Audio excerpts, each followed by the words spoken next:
హైదరాబాద్లోని America consulate పక్కనున్నటువంటి రహదారికి America అధ్యక్షుడైనటువంటి Donald Trump avenue అనేటువంటి పేరు పెట్టిన నేపథ్యంలో డొనాల్డ్ ట్రంప్ దాని మీద స్పందించి భారతదేశానికి ఆయన ధన్యవాదాలు తెలపడం జరిగింది. దీని మీద మనం పూర్తి స్థాయిలో విశ్లేషణ చేస్తున్నాం.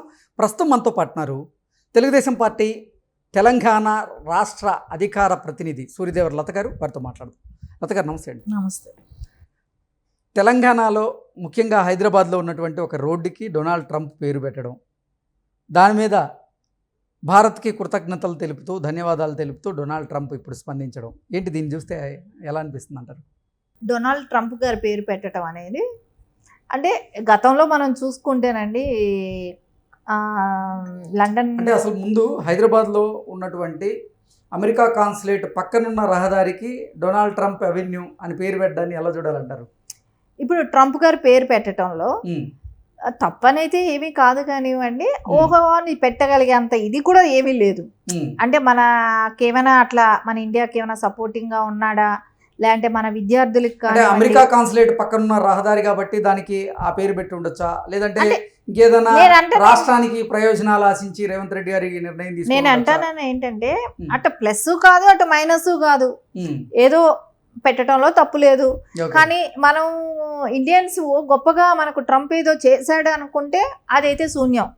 ఎందుకంటే గతంలో పోల్చుకుంటే ఇప్పుడు ఉన్న ట్రంప్ గారు వచ్చిన తర్వాత మన విద్యార్థులు ఏదైతే ఉన్నారో కష్టపడుతున్నారు. ఎవరైనా సరే కానివ్వండి, ఇండియా నుంచి వెళ్ళిన ప్రతి విద్యార్థి కూడా ట్రంప్ గారు ఈ టర్మ్లో వచ్చినప్పుడు అయితే కష్టపడుతున్నారు. సరే, అవన్నీ పక్కన పెట్టినా మనం గతంలో చూసాం.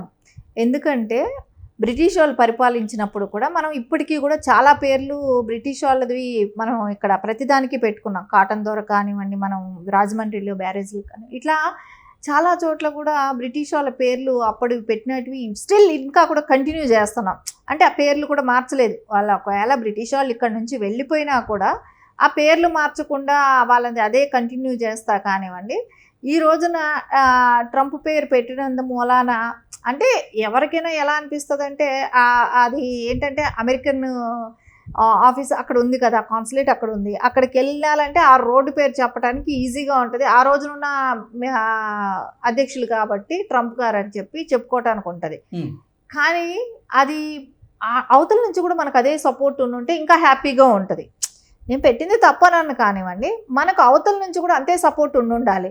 మనం ఎందుకంటే ఇక్కడ తెలంగాణలో ముఖ్యంగా ప్రతిదానికి మేము తెలంగాణ అంటేనే ఏదో పెద్ద ప్రౌడ్గా ఫీల్ అవటము ఇంకోటి ఉంటుంది కదా. ఎందుకంటే పక్కన ఆంధ్ర వాళ్ళు అంటాము, గుజరాత్ వాళ్ళు అంటాము, ఇంకోటి అంటాం. కానీ అది కాదు కదా. ఆ స్థాయిలో మనం చెప్పుకుంటే మనకు ట్రంప్ ఏమీ చేయలేదు. మనం పక్కన ఉన్న ఆంధ్ర వాళ్ళని ఇది మాట్లాడుతున్నాం, గుజరాత్ వాళ్ళని మాట్లాడుతున్నాం, పక్క రాష్ట్రాల వాళ్ళని రానివ్వట్లేదు. ట్రంప్కు మటుకు ఎందుకు అంత ఇంపార్టెంట్ ఇస్తున్నారు? అరే, ఎన్టీఆర్ గారి విగ్రహం పెడితేనే ఎన్ని చేసాం? ఎన్టీఆర్ ఎవరు, ఆయన విగ్రహం పెట్టడం ఏంటి, ఆంధ్రోడు అని మాట్లాడాం కదా. అలాంటప్పుడు ట్రంప్ గారి పేరు పెడితే ఎందుకు ఊరుకున్నాం? ఇప్పుడు మరి సోకాల్డ్ తెలంగాణ ఉద్యమకారులు అని చెప్పుకునేటువంటి వారు ఎవరైతే ఉన్నారో వారు మరి దీన్ని ఎందుకు వ్యతిరేకించలేదనేదా? అంతే కదా, ఖచ్చితంగా వ్యతిరేకించాలి కదా. ఒక మన జాతి కాదు, మన ఇండియన్ కాదు. కానీ ఇప్పుడు కాంగ్రెస్ ప్రభుత్వం చెప్తున్న దాని ప్రకారంగా భారత్ అమెరికా మధ్య సత్సంబంధాల కోసమే ఈ నిర్ణయం తీసుకున్నట్లుగా తెలుస్తోంది. అంటే అమెరికా 250వ స్వతంత్ర దినోత్సవాన్ని పురస్కరించుకుని ఈ నెల 23వ తేదీన ఇక్కడ ఒక కార్యక్రమం జరిగింది. ఆ కార్యక్రమంలో భాగంగా ఆ రహదారికి డొనాల్డ్ ట్రంప్ అవెన్యూ అనేటువంటి పేరు ప్రకటించడం కూడా జరిగింది. నేను ఇక్కడ అనేది ఒక్కటే, అది పెట్టడంలో తప్పని నేను అనట్లేదు. కానీ అదే కాంగ్రెస్ వాళ్ళందరూ కూడా చాలామంది పవన్ కళ్యాణ్ గారి విషయం వచ్చినప్పుడు కూడా ఆయన కాళ్ళు ఎట్లా పెడతాడో చూస్తానని మాట్లాడిన వాళ్ళు కూడా ఉన్నారు. కాంగ్రెస్లోనే వాళ్ళే కదా, ప్రెస్ మీట్లు పెట్టి బహిర్గతంగా మాట్లాడారు కదా. అంటే పవన్ కళ్యాణ్ గారు లాంటి వాళ్ళని మటుకు మాట్లాడవచ్చు, ట్రంప్ లాంటి వాళ్ళని మటుకు తీసుకొచ్చి పైన పెట్టుకోవచ్చా? మన దేశానికే నష్టం చేసిన వ్యక్తి, నష్టాన్ని అంటే మన విద్యార్థుల పేరుతో భారీగా వసూళ్లకు పాల్పడుతున్నాడు. సుంకాల పేరుతో భారీగా వసూళ్లకు పాల్పడటం కానివ్వండి, మన విద్యార్థులు అక్కడ ఇబ్బందులు పడటం కానివ్వండి. ఇప్పుడు మన విద్యార్థులు అక్కడికి వెళ్ళారు, చదువుకుంటున్నారంటే ఏం ఊరికే తీసుకోవట్లేదు, వాళ్ళు లక్షలు పోస్తున్నాం. దగ్గర ఒక విద్యార్థి వెళ్ళేసి వచ్చేటప్పుడు ₹1 కోటి ఖర్చు అవుతుంది. ఈ కోట్లు ఖర్చు పెట్టి మనం ఈ రోజున అక్కడ పంపించినా వాళ్ళు సేఫ్గా వస్తారని నమ్మకం లేనట్టుంది. అక్కడ సేఫ్ ఇంకా చూస్తే సెక్యూర్గా పరంగా చూస్తే కూడా మన ఇండియన్స్ పిల్లలకి అక్కడ ఏం సెక్యూర్గా ఫీల్ అవ్వట్లేదు. సరే నేను అనేది ఏంటంటే మనలో మనం ఇక్కడ కొట్టుకుంటా పక్క రాష్ట్రం వాళ్ళని మనం చీదరించుకుంటా అసహ్యంగా మాట్లాడుకుంటా ఇవన్నీ చేసేవాళ్ళు ఈ సోకాళ్ళు ఎందుకు ఇప్పుడు మాట్లాడటం లేదు అనేది మాట్లాడాల్సిన అవసరం ఉంది కదా.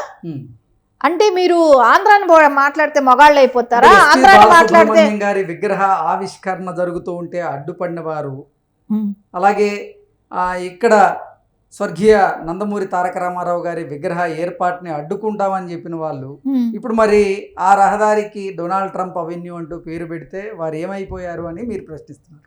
ఖచ్చితంగా ఇప్పుడు ఎస్పి బాలసుబ్రహ్మణ్యం గారు అనే వ్యక్తి కొన్ని వేల పాటలు పాడాడు, కొన్ని వేల లక్షల్లో కూడా ఉండొచ్చు మేబీ, ఎందుకంటే అన్ని రాష్ట్రాలకి పాడాడు. ఆయన తెలుగు వ్యక్తి, ఆ తెలుగు వ్యక్తిగా మనం ఎంతో గర్వపడాల్సిన వ్యక్తి. అలాంటిది తమిళనాడులో పెట్టుకున్నారు, కర్ణాటకలో పెట్టుకున్నారు, ఇన్ని చోట్ల పెట్టినా కూడా ఎక్కడా తేడా రాలేదు. ఒక తెలంగాణకు వచ్చేటప్పటికి తేడా వచ్చింది. ఎన్టీఆర్ గారిని ఎవరు ఆయన అని మాట్లాడారు, సమాధులు లోడి బయట పడేస్తామన్నారు, హుస్సేన్ సాగర్ లో కలిపేస్తామన్నారు. అరే ట్రంప్ పేరు పెట్టుకుంటే మటుకు బాగుందా? ఇప్పుడు ట్రంప్ ఏమో అంటే ఎక్కడి నుంచి ఊడిపడ్డాడు? ఆకాశం నుంచి అయినా ఊడిపడ్డాడా ట్రంప్? ఏమైనా టీఆర్ఎస్ పార్టీ అధినేత అయినటువంటి కల్వకుంట్ల కవిత ఆవిడ కూడా ఈ మధ్య కాలంలో అసలు ఆంధ్రప్రదేశ్ వారి విగ్రహాలు తెలంగాణలో ఉన్నాయి, మేము గనక అధికారంలోకి వస్తే ఆంధ్ర వారికి సంబంధించినటువంటి విగ్రహాలను ఇక్కడ తొలగించి ప్యాక్ చేసి పంపిస్తాను అంది. ఇప్పుడు ట్రంప్ రోడ్డును అంతనా కూడా ఇప్పుడు ట్రంప్ కి రోడ్డు పెట్టారు కదా, రోడ్డు అంతా లోడేస్తుందేమో చూడాలి. కవితమ్మ లోడేస్తుందేమో కదా. అంటే మాట్లాడే మాటలు, రెచ్చగొట్టే మాటలు మాట్లాడటం కాదు. ఈ రోజున అయితే రేవంత్ రెడ్డి గారిని అడగచ్చు కదా, మీ బతుకులన్నీ అక్కడే అమెరికాలోనే తెల్లారాయి. ఎవరైతే ఈ సోకాలు చెప్పారో ఈ కవితమ్మ కానివ్వండి, కేటీఆర్ గారు కానివ్వండి, వీళ్ళ బతుకులంతా ఎక్కడి నుంచి స్టార్ట్ అయ్యాయి? అమెరికా నుంచి కాదా? అంటే వీళ్ళకి అవకాశం కోసం ఎటొస్తే అటు మాట్లాడటం అంటారు కదా, నరం లేని నాలిక అని. ఆ నాలికలు వీళ్ళకే పుట్టించాడేమో దేవుడు అనిపిస్తుంది. Okay, thank you.